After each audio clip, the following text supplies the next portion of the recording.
Happy Wednesday! Welcome to YOLO with ToLo. It's me, Toan, and Lonnell is logging in at the moment.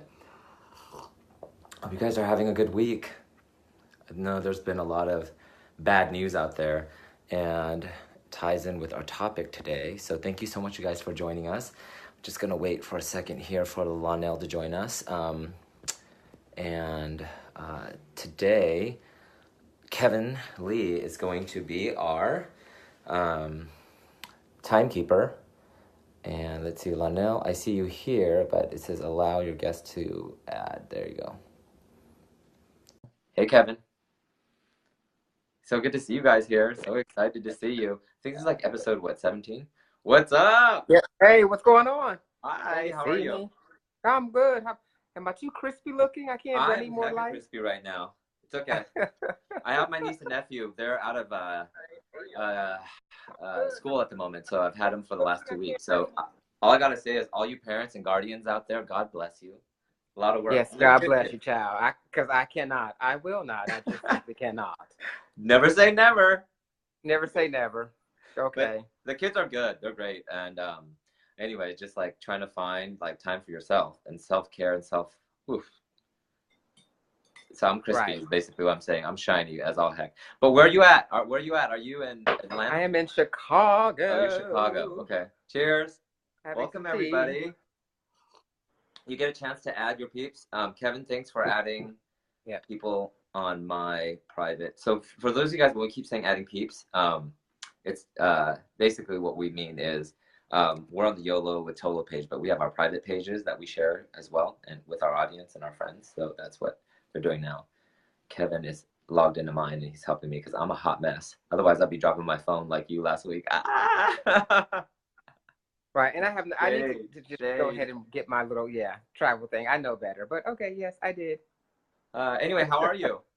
I'm wonderful.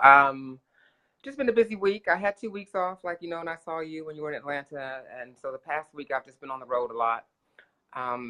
But I'm enjoying the summer. Everywhere I go is hot now. For so long, everywhere was cold, and I was sick of that. So I'm glad that it's finally warm somewhere. Or it's warm everywhere. And everywhere really that humid. I'm going. It's really humid there too, right? Yeah, I don't mind the humidity. I mean, it's not the best, but if I have to have that over winter, I'll take it. Yeah, it's good for your skin. Yeah.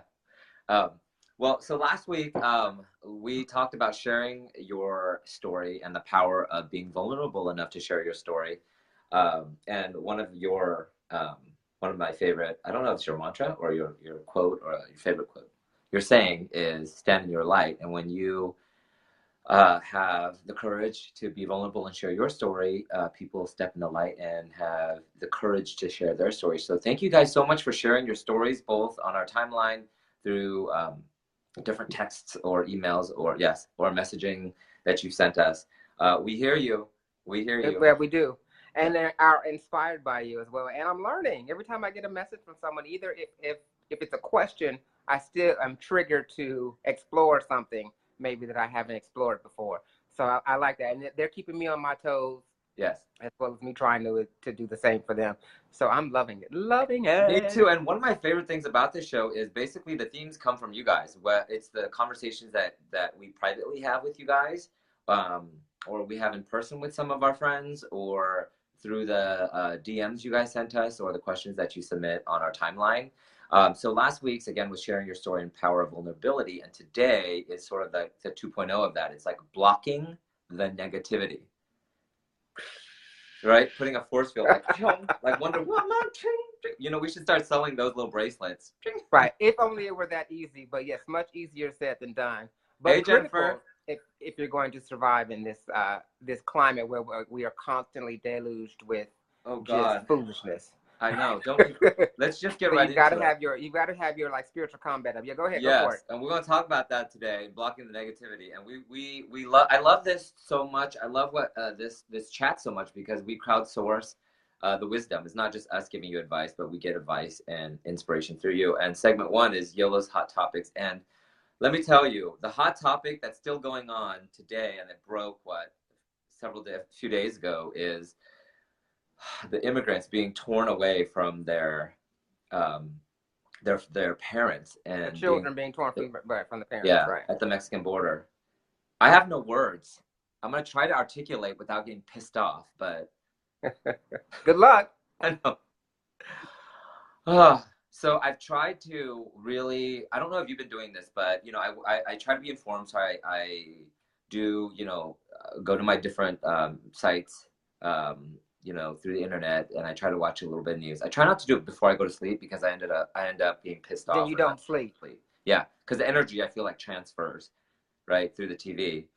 But you know, what's happening, I feel like, is kind of history repeating itself. Like back in the day with the Jews, the Japanese being interned, and it's The really natives who lived here before right. America was created, all of But God, the enslaved Africans, all of it. yeah, and you know, I don't want to like, you know, beat a dead horse because we've all been inundated with all this bad news about and hearing the kids screams and like, you know, and crying for their parents. But you know, you and I always try to look for the silver lining of it all, and you and I always say, you know, everything is here to teach us something. So can you teach me what this is supposed to teach us? This left me with no words. Well, we say this again. You just said this is not new. The face of this might be new, but this is not new in America. And we tip, you know, and the universe tells you or teaches you that when you don't get a lesson the first time, Again, it comes back and repeats louder and louder until the whole. That's my life story until you know how all the bricks come tumbling down. Yeah.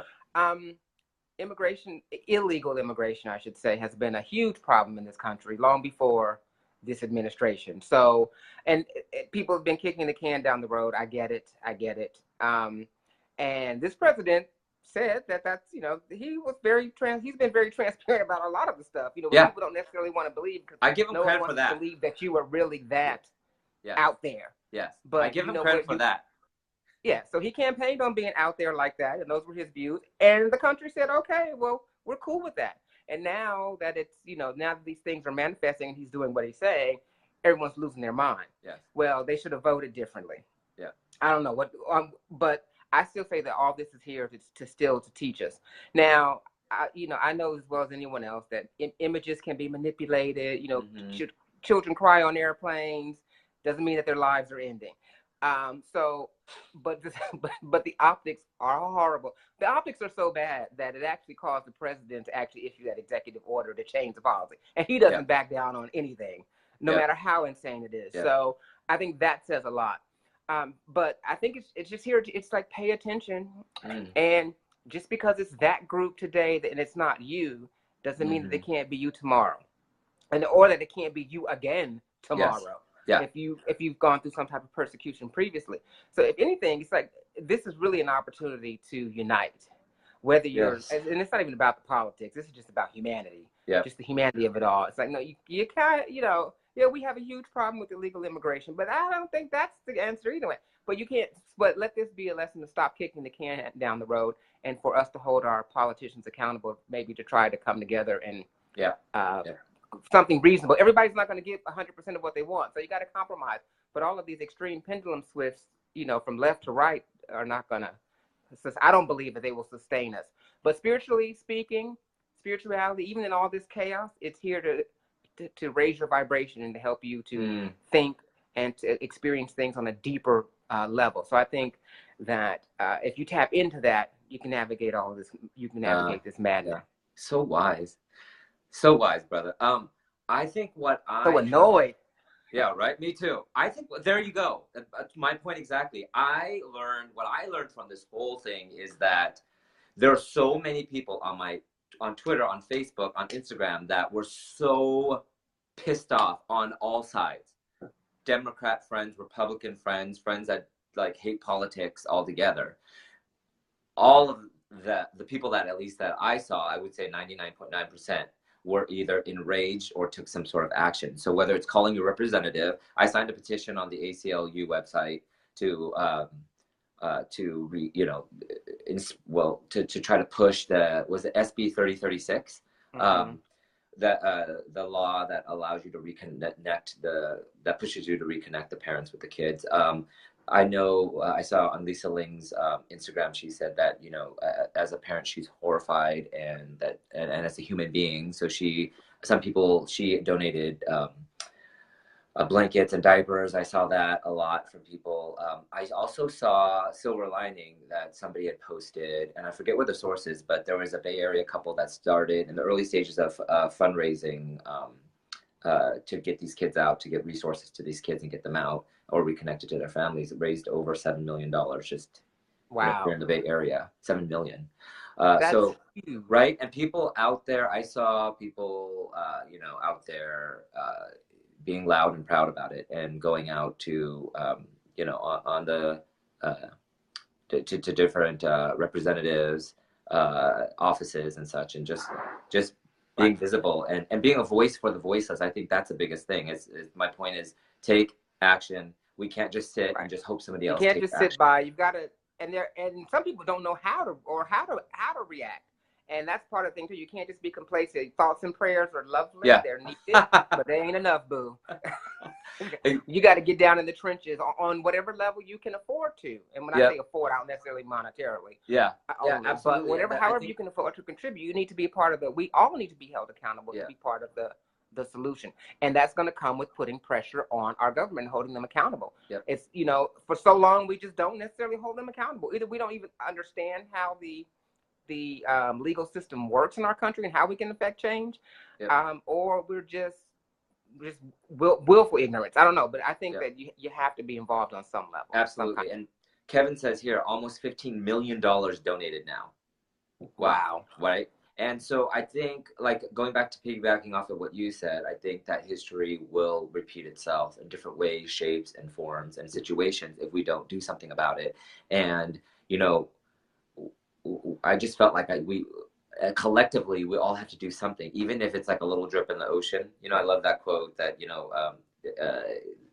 like every drop counts, and the ocean is really powerful and the voices have been heard. So in terms of holding the administration accountable to follow through, well, we'll see. Yeah, just find whatever nugget in all this, because it's a constant deluge of information, right? You can't keep up. You possibly can't keep up with it all. But if you find that one little thing, where that one little part of the cause that you can, that little nugget that you can latch onto, where you feel that you can make a difference, latch onto it and ride that out and just pursue it. Because if each of us take a little nugget, and it's millions of us taking the nuggets, then then we will have some serious change. Yeah, right. And personally, I used to be a TV reporter, and I did it for almost a decade. And I was at my last station here. I was just sick and tired of death and destruction and bad news. So, I wouldn't consider myself famous or rich money wise or anything. Or everybody thinks you need to be. Everybody always tells me, I can't wait till I'm rich so I can help people. I'm like, no. My whole life's work is built around, and really it's what's my reason, I think, for being, the reason why I'm here is to inspire you to be better and do better for yourself and others, to unleash that superhero power in you, to help other people whatever way you can. And I had started a nonprofit called Go Inspire Go about 10 years ago. And just through this little old platform, there was over 150 volunteers from around the world. We did stories like helping a 5-year-old girl, Phoebe Russell, who wanted to collect aluminum cans because God knows there's so many homeless, hungry people here in San Francisco now. It's just gotten so expensive to live here. I still don't understand that, but right. And so she wanted to collect aluminum cans, and one thing led to another, and the ripples started happening, and we helped her enable the food bank to give out 200,000 meals. And we said, starts with a nugget. Right. And we helped Reverend Alerte, who built a high school in Haiti, send 32 kids to school in Haiti for a full year. And how we did that was, I teach at a university here. It's an art school. And the kids were like, well, you taught us how to make videos and tell stories. Let us make this video like a PSA and share it with our family and friends. And we're able to collect enough money to send 32 kids to school in Haiti for a full year. And that's just some of the stories. So it's just like, what can you do? What if you can't? If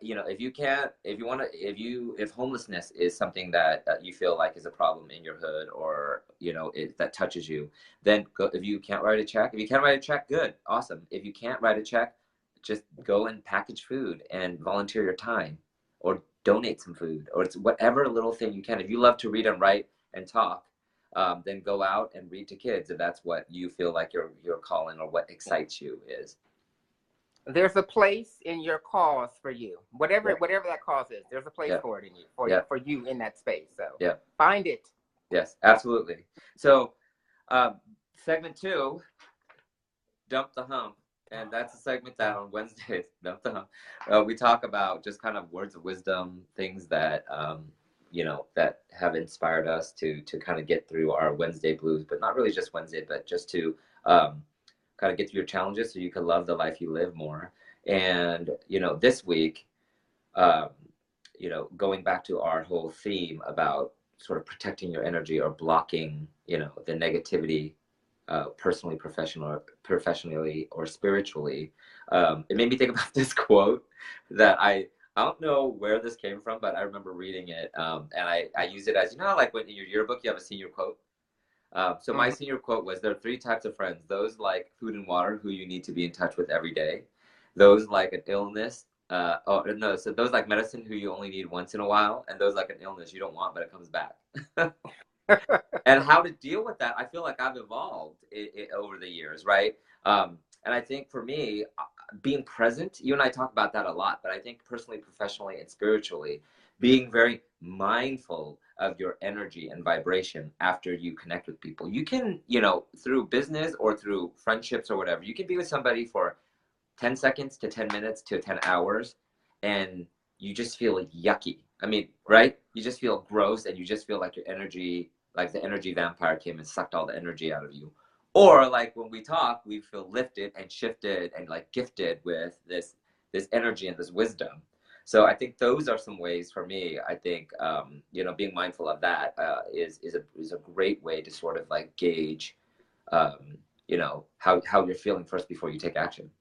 Absolutely. For me, piggybacking on that, it really is about being mindful of the energy that you're in right now. For me, it's when I start feeling that, I start paying attention to my body. I start paying full attention, like, okay, what's my body language saying? Are my arms folded? Am I looking away? Am I thinking about what I wore to kindergarten 40 years ago? I mean, am I in this, or am I trying to escape this? Who is truly in this moment in control of my energy? Is it me? You. Or is it the person that have I surrendered control to this opposing party who's trying to just suck the life out of me? Yes. And sometimes you have to have, for me, I have to have those dialogues in my head in the midst of such dialogue. And sometimes I just have to cut it off. I mean, I just might nod or whatever, but when people tend to go on and on and on and on and on about negative things, I just kind of stop them and ask them, okay, tell me one good thing that has happened. That's a really good way to get them in the present moment. And actually what that'll do is shut them up most of the time, because they realize that, because they've got to think, because they've programmed themselves to only focus on the negative. I said, okay, so this happened. Good. You lost your house, you lost your car, you lost your man. Okay, so what do you have to be grateful for today? Yeah. What has happened that's different? Let's change this dynamic, because obviously this dynamic of repeating the negativity is not working out so well for you, boo-boo. Yeah. So let's try to find that one little nugget of positivity and harness that and see. But if you do that, if you stop them when they, sometimes people need to vent. They need to get it out. I'm the same way, but I don't want to get stuck there. Yeah. So don't just let me, I don't want to just keep venting and just snowballing the negativity. Yeah. But stop and ask them, well, what do they have to be grateful for today? Ooh, did anything good happen? Not did anything good to him. What good thing happened to you? Yeah. Yeah. Make it specific. Don't give them the option to say no. Oh, that's a good one. Or just like, what are you grateful for at this moment that is good in your life? And if you could say that I'm breathing without a ventilator. I see people carrying around their oxygen tanks a lot, when I'm traveling. You see that a lot. And you're just like, oh my gosh, if you have your breath. And even if you have the ventilator, say, thank you, God, for the ventilator. The person that's got the ventilator is grateful. Right.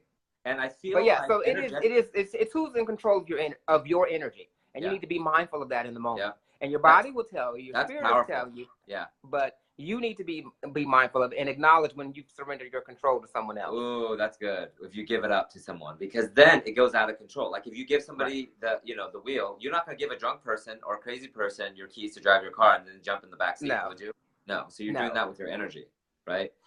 Carolyn Mace, I know you're a big fan of hers, but one of the spiritual authors, and Oprah's interviewed her too, so many people have in the spiritual kind of realm. She says this thing that I love. She's a medical intuitive, and she says that your biography becomes your biology. Mm. And right, how many times, you and I were just talking about that recently, right? Like being mindful of how your heart feels. Hey, Bahare, hey, Shan, right? How Yeah. does how does your body feel? Like when you are repulsed or whether you're feeling excited, you know, but so many times I feel like we follow this or we're like, no, I really should take that job even though, you know, I hate, you know, I hate math, but I'm going to take it because I need the money, this, that, and the other. When, you know, I know people like that who are, you know, sometimes Lots you're of that, them. yeah, I'd rather do something else and get paid less in a field that I love and enjoy because there are other opportunities there, right? But just Not too much less because I got to still eat and I still have a lifestyle I that I get want that. to maintain. But it's the same. But no, I say that facetiously. But really, you do have to find something that you're passionate about, Yes. and then the money will come. Yeah.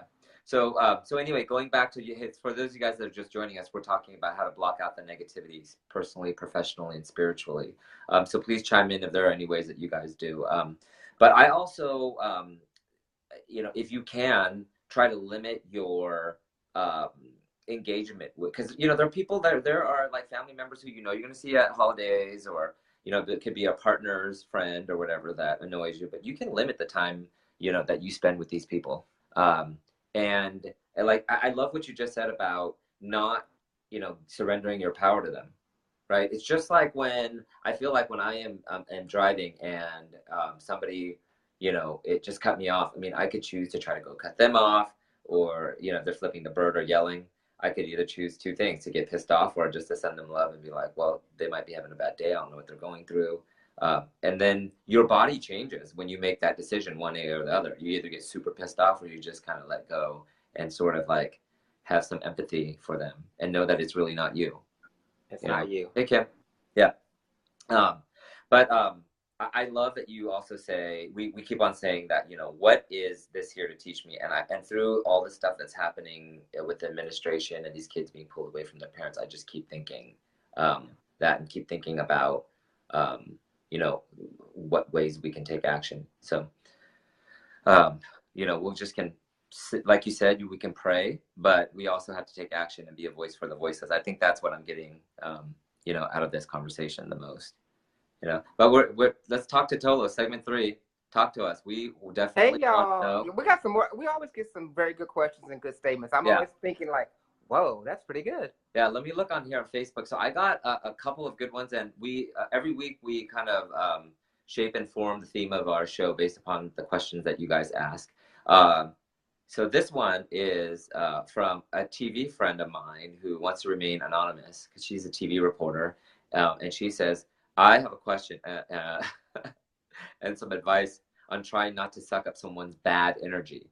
I worked with a photographer, a videographer last night, and everything was a complaint. The GPS was crappy. The station vehicle was crappy. The computer won't work. I'm going to get fired. I just know it." She said it was like cray, cray over the top.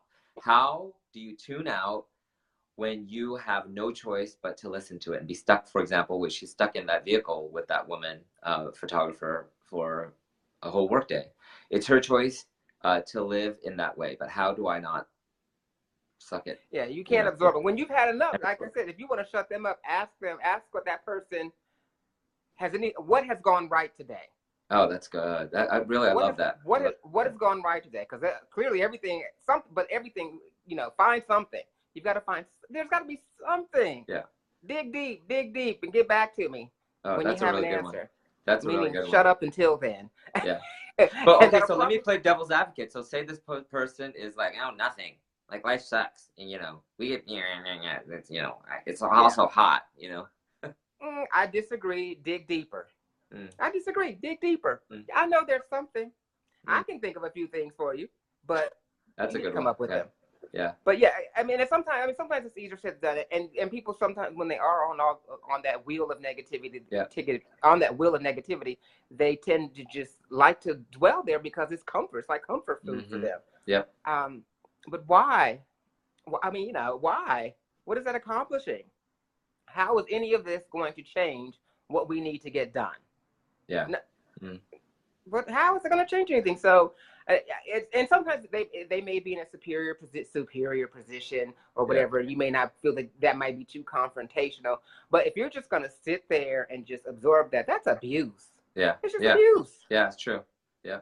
You wouldn't just stand there and let somebody come and touch you physically inappropriately or harass you at work. So why would you sit there? You know, that negativity is just another form of abuse. So I don't know how you would combat that in your particular company. Yeah. But no. So Jill if you can't physically remove yourself and you've got to be stuck in that, then you got to challenge it. Yeah. So Jill Cruz says, if you feed it, they'll continue. You know, one thing I've learned as a Jill's teacher, right. as a teacher at a university is don't be crazy with crazy. So anytime I've gotten emails about all these complaints, just keep it to the fact and super simple.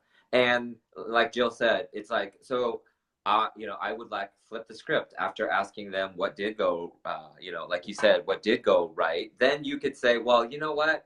This is what I'm grateful for. I'm really grateful that I have you, because some people have to shoot video on their own, you know, or trying to, you know, like you said, like, here, if you can't think of something. Or be equally as annoying with them. Every time they say something negative about their day, you say something positive. Oh, that's a good one. Trust me, that will get on their nerves. Or sometimes, you know, you know, as a TV reporter, being stuck in breaking news, sometimes you're with these people for 2 days and you're in stinky clothes, same clothes, whatever, hungry, eating fast food. Y'all know what I'm talking about if you've been a TV reporter out in the field covering these stories. But, you know, one thing I've done was to do a kind thing to them. Like, don't, like Jill said, don't feed it. Instead, like, I knew one of my photogs like coffee, so I went to go get him a coffee, you know. I said, you know, I know you need a break. I know you're hot.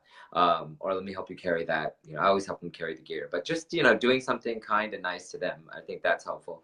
Jennifer Green says, I start meditating or praying while they talk. When I stop, wow. Now that'll piss them off. Preach it, sister. When I stop engaging, they stop complaining. Wait, so what do you do? Are you literally like, I love that though. Like, do you, like, Jennifer, I want to know, do you like seriously, I mean, like, that would trip them out, wouldn't it? But that's a good one.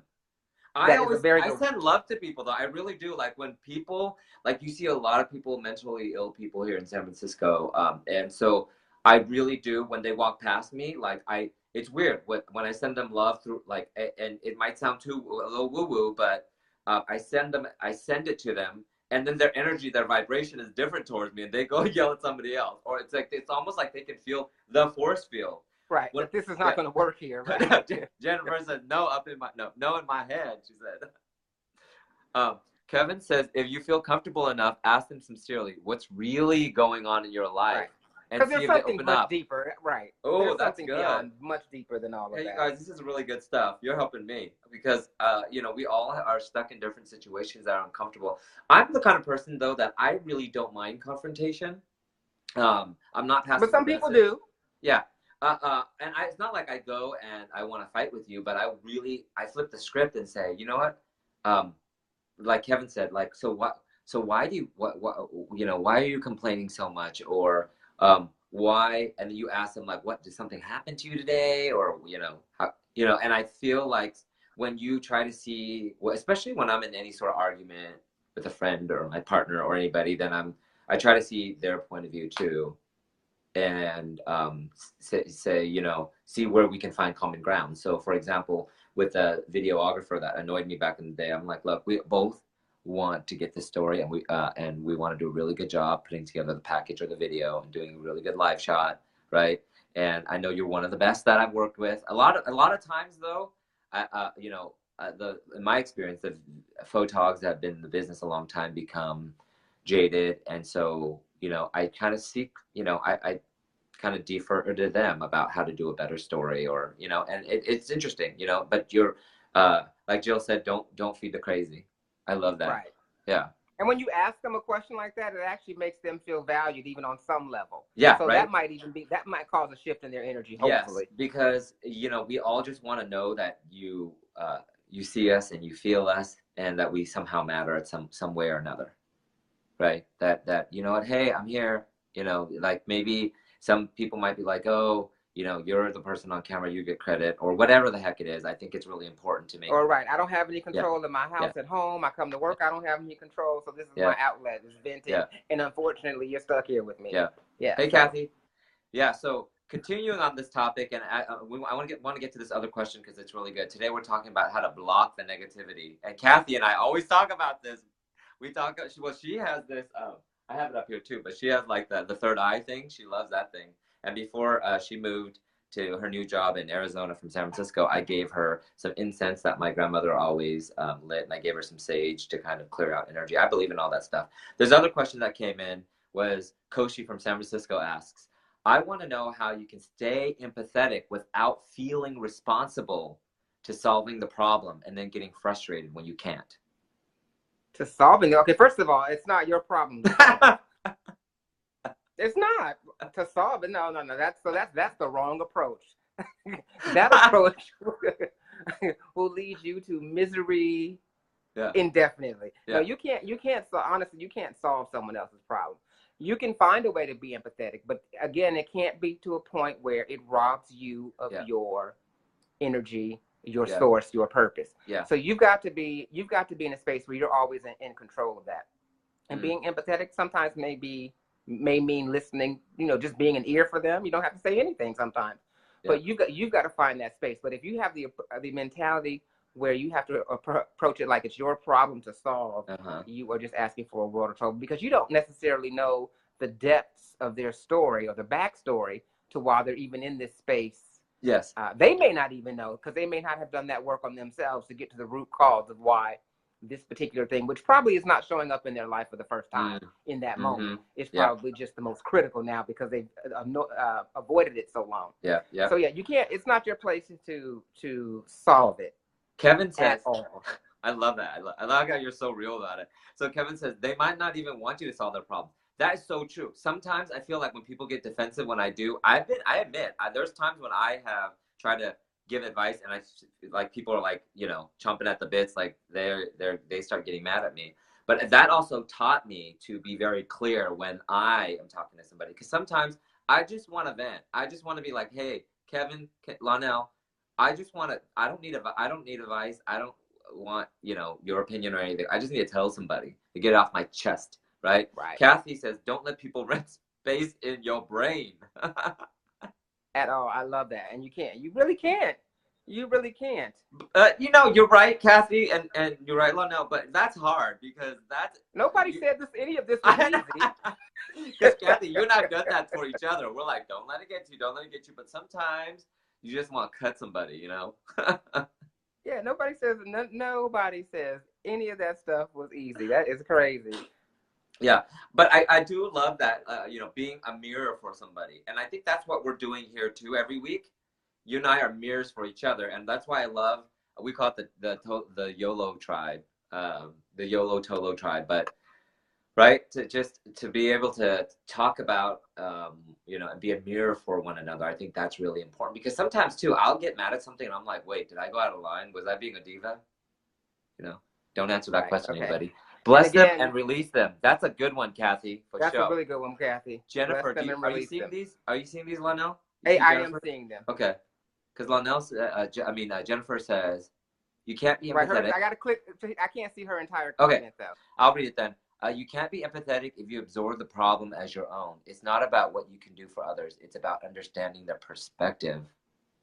Ooh. Wow, that's key right there. Yeah, it is about understanding their perspective. Yeah. That's a whole nother level, though. That's like that's our whole nation's problem right now. It's nobody is trying to understand the other person's perspective. And it's like you're just wrong and everything's extreme. And once we can start having that type of empathy, I think we can move back towards the middle. Hopefully. Yeah. I see Marcus in there. Hey, Marcus. Hey, Marcus. Let me scroll up right quick here. Yeah. So, but no, that is so true, right? Kathy, bless them and release them. And that's hard. I mean, I want to know, Kathy, when the last time you were able to actually practice that, because in the moment it's hard, right? I think the first thing I really do is, like you said earlier, Lonnell, your advice was to feel your body. And if you're feeling irate or pissed off or happy or whatever it is, to be mindful of that, because that's before this thing, because I feel like this thing, this logic will trick you, but it's not really logical, but this never does. When you're feeling angry, you're feeling sad, you're feeling outraged, whatever it is, right? to listen to that. Do it. That's important. Yeah. Um, okay, so we're almost up on time here, but I wanted to get to this because I do not want to ignore this. This is For something another week in a row, right? Yes, the digital detox. digital detox. This is where we talk about how to detox when I left my job and I own my soul and peace. Ooh. Amen. But that's taking action. That's exactly what we were talking about, right? Right. Like your heart was saying, "You're done. You're better than this. I need to move on. Like I'm done." So, so for digital detox, let's kind of roll this into this whole idea of how to, detox from all this crap. Especially like we usually talk about our cell phones and stuff, but there's so many screens. Kevin, I think, was telling me earlier in the week that there's a book that he was reading that they said that I'm gonna ask you this: for kids, how many hours a day hey Jeff, how many hours a day do kids usually spend on their phones? Well, considering I consider myself a big kid, and I know how many hours I spend a day on the phone, it's obscene. I'm sure it's probably up there. I want to say like 7 or 8, maybe. Yeah, 7. I don't know. Yeah, it's probably like a full-time job for 7 hours. You're up. Isn't that nuts? What? That's like most of the time you're up, right? Jennifer says digital detox. The struggle is real. The struggle is real. Yeah, Kevin says not just on phones, but in front of the screen. So, yeah, whether you're gaming, whether you're watching television, like these news. If you're watching the news, it's always like breaking news, so it's always something there to bait you to keep you hooked. And you're looking at stuff all day long. And you're not actually living. Yeah. And I'm just as guilty as anyone else. I have to like stop myself. Yeah, me too. And that app we have on our phones for the mute app the amount of time. I'm doing well today. I'm doing better today than I've done in a week. Okay. But I'm not gonna lie. I took it off. It was annoying me. There's this mute app like counts how long you've been on your phone, how many times you checked it, and then like it gives you like these like emojis like right. You've been on that long. Like really? You picked up your phone 150 times. 150 times I picked up the phone yesterday. Yeah, it makes you mindful though, right? But today I'm not even at 100. Oh hey, that's better. So that's better. That's something. Yeah, that's so really I'm grateful for that progress. Okay. And I think too, as people that have been out there in the public eye, both you and I, it's really hard to not absorb. Like maybe you might get 50 or 100 comments on an article or blog or video you made, and then without one person, that troll that says something that could piss you off, there's enough in terms of spiritually, how do you get past that hump? There's an interesting concept I want you to think about, you guys. Lonnell, my mentor, Michael Pritchard, who is a comedian here, I call him a kind of a healer with comedy, but he was best friends with Robin Williams, and he would always tell me, Toan, there's this, I want you to build up your spiritual firewall, Hey, Julian, killing it. Spiritual firewall. Right, spiritual firewall. And what does that mean? Especially for everybody that has a device, which is everybody watching. I think it's really important to not feed into the crazy. I think Jennifer said that earlier. No, Jill said that earlier. And believe when somebody says something bad about you, you fat, you ugly, whatever, fill in the blank, right? Because it's their problem.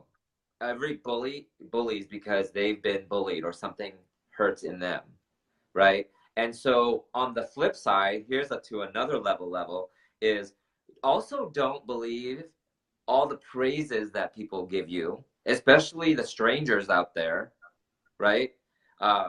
Because they don't know you, both good or bad, And I am always very mindful now of when I see something that somebody, like go to ratemyprofessor.com and see what people have said about me. I think there's one student that had said, "Oh, if you don't do stuff for his nonprofit, then then he'll give you an F." And I'm like, first of all, your work is so bad, I would not put it on my website, But right. I believe that people hurt people hurt people. We've heard that saying before, right? So why not show them some love? So that they can show some love. I guess. Right?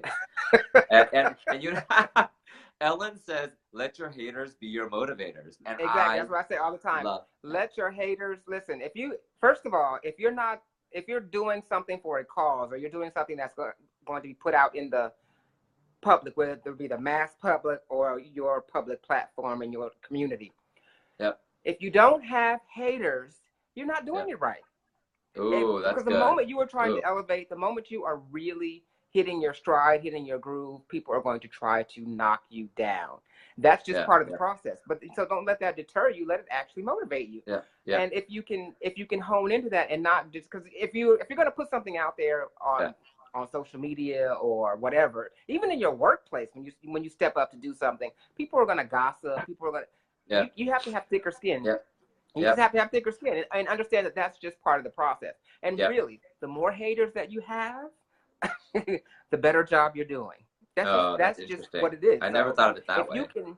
If you can hold on to that thinking, because it's not your place to battle. Because what they want is they're competing for attention on your platform. Now you've got 150 wonderful comments. Maybe some are just constructive. They might not all be praised. But you've got a balanced conversation. You've got this one person that just says something really nasty. And you go down, this is the person that you're going to highlight. Well, of course I'm going to come back and curse you out on the next one and say something negative because I know that's how I get your attention. Yep. So, absolutely. Nobody, you're not up here like a giraffe is like in the trees eating. The giraffe is not worried about what's running around his feet because nobody can compete up here. Nobody's got the neck and the reach to come up here and eat out the tree. Yeah.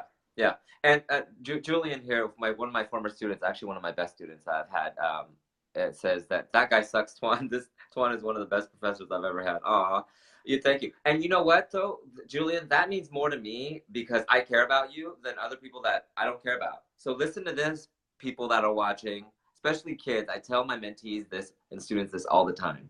If you don't care about what that person is saying about who that person is, why are you caring about what they're saying about you? Why are you giving them the power to make you feel like crap? Right? I like what Tal just said. He's stepping out to update his list of haters. Yes. But no, you can't focus on them. You understand that they have their place. If they're not there, maybe you need to step up your game. Yeah, if they are there, you're probably on the right track. But you don't grant them like this unlimited access to your platform. You just keep doing what you do, and they can't stop your shine in the end unless you allow them to. Love that. They can't stop your shine. We need to get T-shirts made. They can't stop your shine. I also like you do you, boo. Kathy says social media does not define your self-worth. We need to talk about that next week, actually, for Digital Detox, because I have heard many people say that after they get on Instagram, they see people's so-called perfect lives. It gives them anxiety, blah, blah, blah. So we got to talk about that next week. But that is so true. And don't let what other people, don't let other people, what they say about you define who you are. That's really important. No. Right? Leverage those haters, baby. Right? We want to know, how are you building up your spiritual firewall? Yeah. Because I believe that we can have this force field around us. Right? In my force field, I have people like you and Dee, our producer, and Kevin, production coordinator, and people that we love, right? Right. That are and you got to go to that place to replenish yourself, because people are going to say stuff, and so I know sometimes some people say stuff to me, and I'm like ready to like get in their emotional reaction is like MF, please, and I was like, oh no, wait, breathe. Okay, now are you going to still feel this way in 2 or 3 minutes about this? Yes. Okay, now, and if I can't respond to you without calling you a name or talking about your mama, then I have failed. Yeah. So I have to be in that space where if we can have a dialogue, then we can have, without the name calling, then that's fine if this can be constructive. But if you're just but I can't let a hater know that they've gotten to me, because then again, that's access to my platform. Yeah. Bye, Felicia. No, thank you. Bye, Felicia. We gotta say bye now, though, too. That's really good. Thank you guys for watching, Lonnell. Thank you. Thanks for your wisdom, of course. I'm going to New York tomorrow. I can't wait. You're going for pleasure?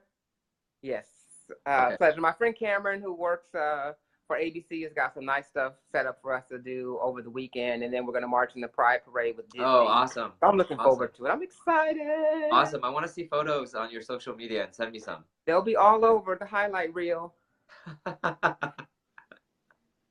Thanks, guys, for watching. If you like what you see, please Thank you, guys. like us, share us, send us your questions, because that helps shape next week's show. Yes. Duck face. I hate duck faces, by the way. I don't know why I did that. That's a whole new me. Okay, see you guys later. Love you. Have a good one. All righty. Bye. Bye, Lonnell.